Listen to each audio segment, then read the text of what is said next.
특성을 감사합니다. 하나님 아버지, 이 시간에 예배하기 위해서 왔습니다. 성령님께서 우리와 함께 하시고 한 말씀을 허락하여 주옵소서. 감사하고 예수님 이름으로 기도합니다. 아멘. 우리 35절을 같이 한번 읽을까요? 시작. 빌립의 입을 열어 이 글에서 시작하여 예수를 가르쳐 복음을 전하니. 복음은 예루살렘과 온 유대 그리고 사마리아에 이르렀습니다. 오늘은 땅끝을 향해 나아갑니다. 누구를 통해 어떻게 나아갑니까? 26절을 보십시오. 주의 사자가 빌립에게 말하 이르되 일어나서 남쪽으로 향하여 예루살렘에서 가사로 내려가는 길까지 가라 하니 그 길은 광야라. 주님의 사자는 빌립에게 북쪽 사마리아에서 남쪽 가사로 가도록 했습니다. 가사는 과거에 블레셋 5개의 아주 큰 도시가 있었는데 그 5대 도시 중 하나입니다. 그리고 애굽으로 내려가는 고대 국제 고속도로의 마지막 휴게소가 있었다는군요. 그러니까 이스라엘 편에서 보면은 저 밑에 남쪽 지역입니다. 광야는 메마른 곳이고 사람도 별로 없는 곳이죠. 그곳에서는 전도하기도 쉽지 않습니다. 그런데 성령님은 빌립을 그곳으로 가도록 하셨습니다. 빌립은 어떻게 했습니까? 그는 순종하여 그 길로 갔는데 그곳에서 에디오피아 사람을 만났습니다. 그는 에디오피아 여왕 간다게의 모든 국고를 맡아서 관리하고 있는 내시입니다. 당시 에디오피아를 세상에서 끝에 있는 나라로 생각했습니다. 간다게는 에디오피아 여왕의 이름이 아니라 공식 명칭입니다. 보통의 내시는 여왕의 숙소를 담당했는데 이 사람은 여왕의 모든 재정을 총괄하고 있습니다. 그는 어쨌든 피부색이 검고 특별히 신체 장애가 있습니다. 이런 사람은 유대교에서는 하나님의 공동체에 들어올 수 없다라고 성경은 말씀했습니다. 그런데 그런 그가 예루살렘에 예배하러 올라왔습니다. 더욱 놀라운 일은 예배하고 돌아가는 길 수레에서 성경을 읽고 있다는 겁니다. 그는 이사야 선지자의 글을 읽고 있습니다. 당시는 인쇄술이 발달하지 않아서 개인이 두루마리 성경을 가지고 있다는 것은 정말 쉽지 않습니다.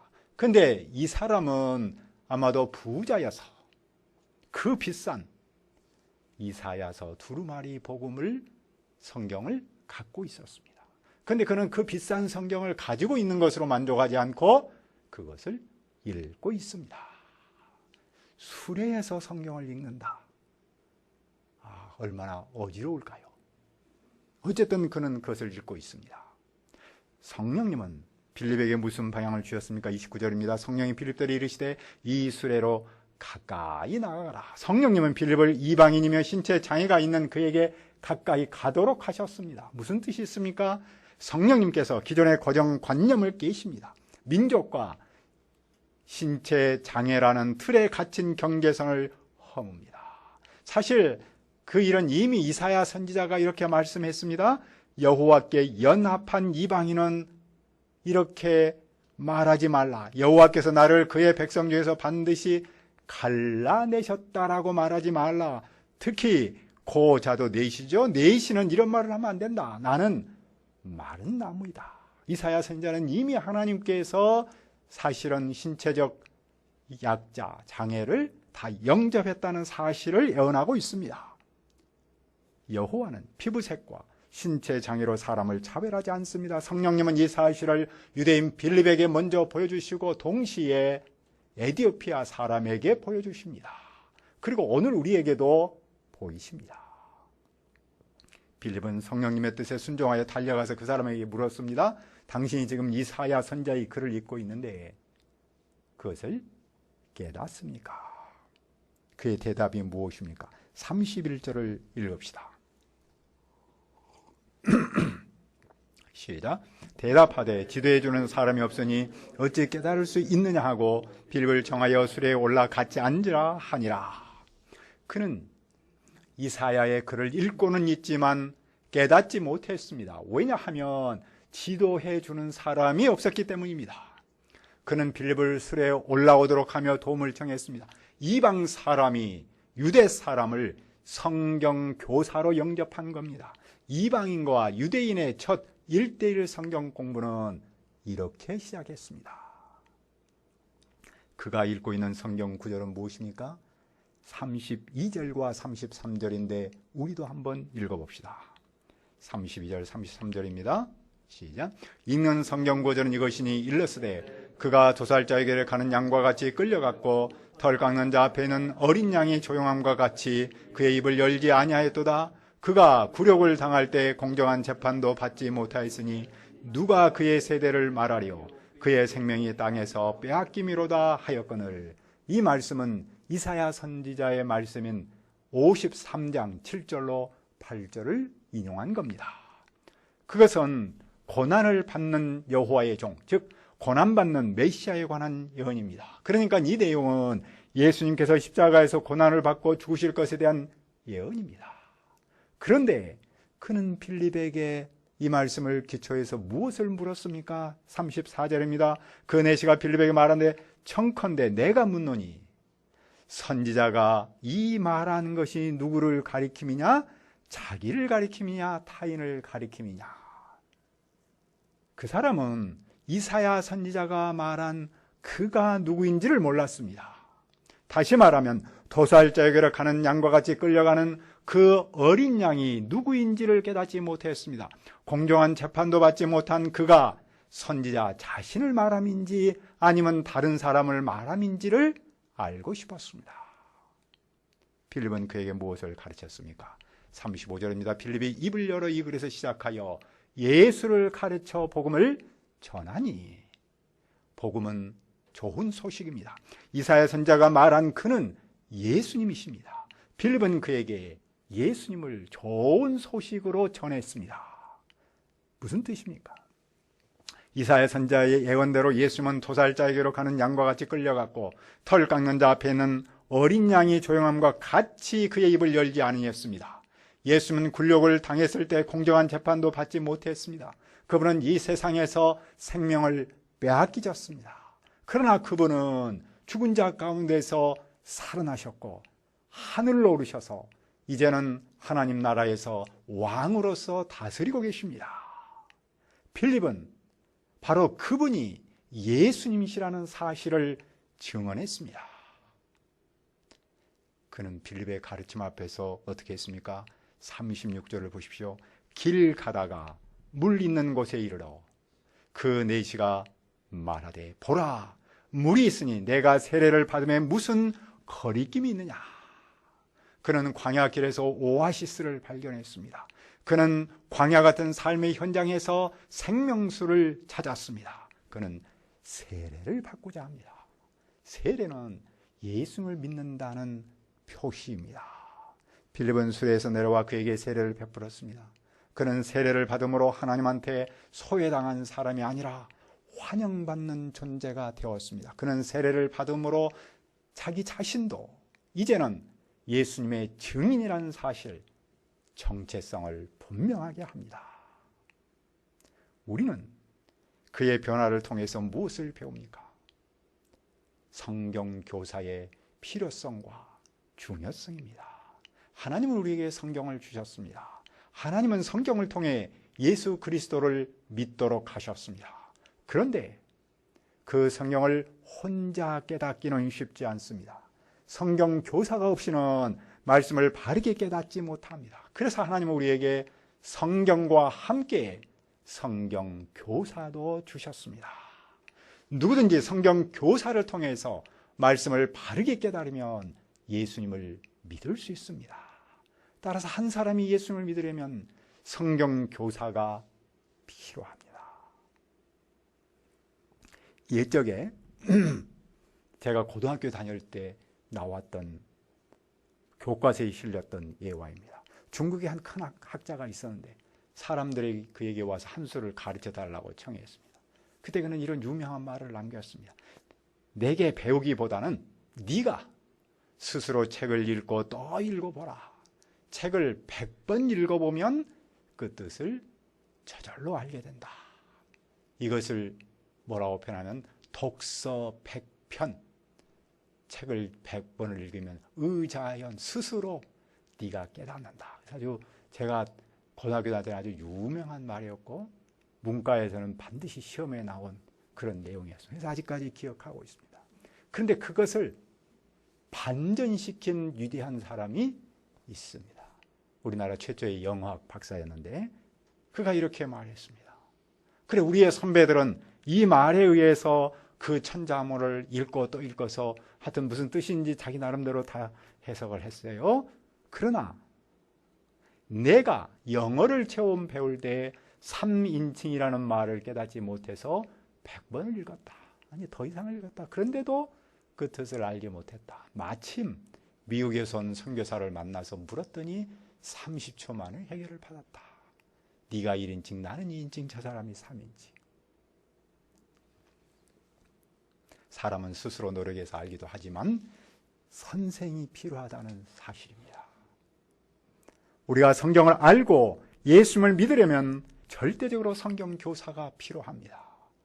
갈뱅은 이런 말을 했습니다. 자신의 무지를 솔직하게 인정하는 겸손한 사람이 있는가 하면 자신의 능력에 대한 자만심이 차 있는 사람이 있다. 성경을 읽지만 열매를 맺지 못한 이유가 무엇인가? 배우는 일에 기쁨으로 순종하지 않기 때문이다. 다시 말하면 성경 교사의 필요성을 인정하지 않는 사람일수록 열매를 맺지 못한다는 뜻이겠죠. 믿음의 세계에서 전문가의 한 수 지도는 닫혀있는 눈을 뜨게 합니다. 어디 믿음의 세계에서만 그럽니까? 일상의 학문의 세계 모든 삶의 현장에서 교사, 선생님의 필요성은 얼마나 중요합니까? 우리는 성경 교사를 통해서 말씀을 깨닫고 더 높은 깊은 세계로 나아갑니다. 동시에 오늘도 에디오피아와 같은 사람이 말씀을 깨닫고 예수님을 믿으려면 성경 교사가 있어야 합니다. 그 점에서 성경 교사의 필요성과 중요성은 아무리 강조해도 지나치지 않습니다. 빌립과 에디오피아 두 사람이 세례를 주고 물에서 올라왔을 때 무슨 일이 있었습니까? 30절입니다. 둘이 물에서 올라올 때 주의 영이 빌립을 이끌어 간지라 내시는 기쁘게 길을 가므로 그를 다시 보지 못하니라. 성령님께서 빌립을 다시 다른 곳으로 인도하셨습니다. 내시는 빌립을 떠났지만 성령님의 함께 하심 속에서 기쁘고 은혜로운 길을 걸어갑니다. 이제 기독교 야사에 의하면 이 사람이 현재 에티오피아 그쪽 아프리카 지역의 믿음의 조상이라고 말합니다. 그래서 이집트 콥틱이라는 하나의 교단이 있죠. 성령님은 빌립을 이제 어디로 인도하셨습니까?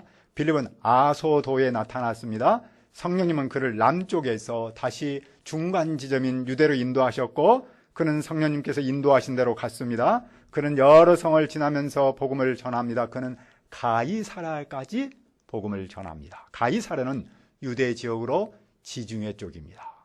이상에서 볼 때 복음 사역은 누구에 의해서 어떻게 이루어집니까? 첫째로 복음 사역의 주체는 성령님이십니다. 예루살렘, 사마리아, 땅끝의 에디오피아 내시 그리고 유대 지역을 복음하는 주체는 성령 하나님이십니다. 성령님께서 당신의 증인을 이곳으로 보내고 저곳으로 보내서 예수 그리스도를 믿도록 하셨습니다. 따라서 복음 사역은 성령님께서 주도적으로 하십니다. 이것을 전문적인 말로는 하나님의 선교라고 부릅니다. 둘째로 성령님은 당신의 증인을 통해서 일하십니다. 성령님께서 그 증인을 보내서 사람을 만나도록 하십니다. 증인을 보내서 온 세상에 복음을 전합니다. 그런데 그것은 한 사람에게 복음을 전하는 데서부터 시작하지요.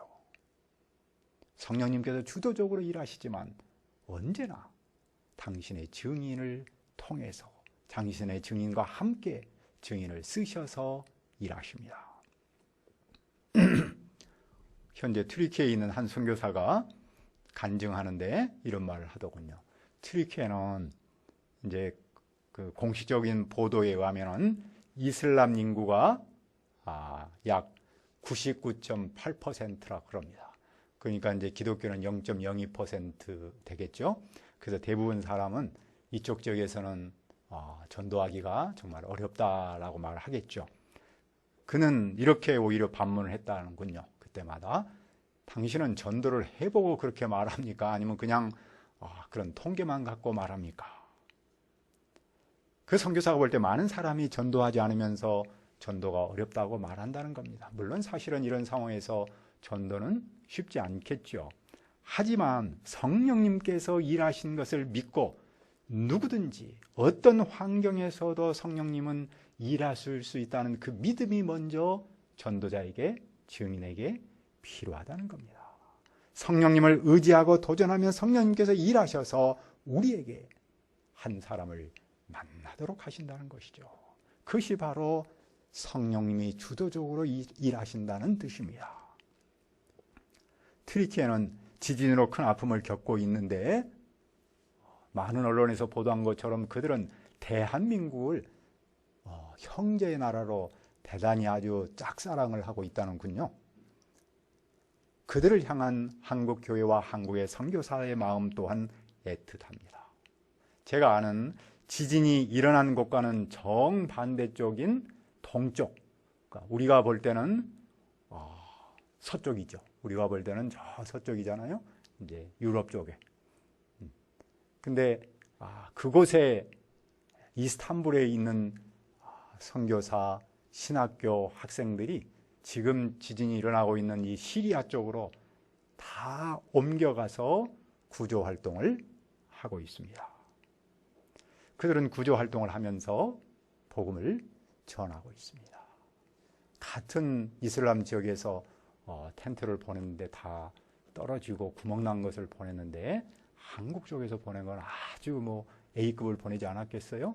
그래서 아주 인기가 훨씬 좋다고 그럽니다. 그래서 우리도 그 현장에서 수고하는 선교사님에게 직접 구제 현금을 보냈습니다. 오늘도 성령님은 그 증인을 통해서 주도적으로 일하십니다.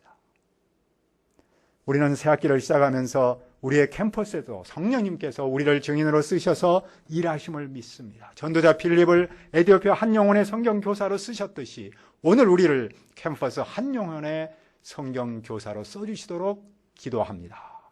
은혜로우신 아버지 하나님, 성령님께서 예루살렘에서 시작하시고 유대에서 시작하시고 또 사마리아, 에티오피아까지 복음을 전하시고 주도적으로 일하십니다. 그러나 그때마다 당신의 한 증인을 통해서 한 사람에게 복음을 전하도록 하십니다. 주님, 이제 새학기 때 우리도 이 은혜를 덧입도록 도와주시옵소서. 그래야 해서 우리가 필립처럼 에티오피아와 그 사람 한 사람에게 복음을 전할 수 있도록 인도하여 주옵소서. 예수님의 이름으로 기도합니다. 아멘.